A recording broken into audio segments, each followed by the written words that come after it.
हा प्रॉडक्ट नेमका काय आहे ते सांगतेच, पण दिवसाची सुरुवात केली चहा आणि टोस्टनी. असे काहीसे क्रिशूचे नखरे चालू होते. क्रिशूचे पप्पा झाडांना पाणी घालत होते, पण ते क्रिशूला मान्य नव्हते. त्याला ते स्वतः घालायचे होते.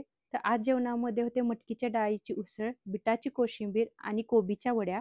कोबीच्या वड्या ह्या मम्मीनी बनवल्या होत्या. अगदी अप्रतिम बनल्या होत्या. त्याचा फायनल लूक काहीसा असा होता. सोबतच मम्मींच्या हातच्या आळू वड्या देखील होत्या. मी माहेरी जाणार म्हणून माझ्या आईसाठी त्यांनी थालीपीठ बनवून दिले होते. त्याची चव तर अगदी अप्रतिम होती. आजोळी आल्यानंतर क्रिशू खूप खुश होता. क्रिशूला इडली आवडते म्हणून आजीने इडली बनवली होती. त्याने ती खूप आवडीने खाल्ली आणि माऊने आणलेल्या जिराफला सुद्धा खाऊ घालत होता. आजोळी आल्यानंतर ना आजी आजोबांना काय करून दाखवू आणि काय नको असे त्याला झाले होते. हा आहे बेबी पावडर डिस्पेन्सर. ह्यातून बाळाला पावडर लावताना पावडर सांडत नाही. प्रवासात सहज वापरता येते आणि क्यूट डिझाईनमुळे अगदी आकर्षक दिसते. प्रोडक्ट हवा असेल तर कॉमेंट बॉक्समध्ये लिंक टाईप करा. आम्ही पण इडली सांबर चटणी खाल्ली आणि असा संपवला आमचा गोड दिवस.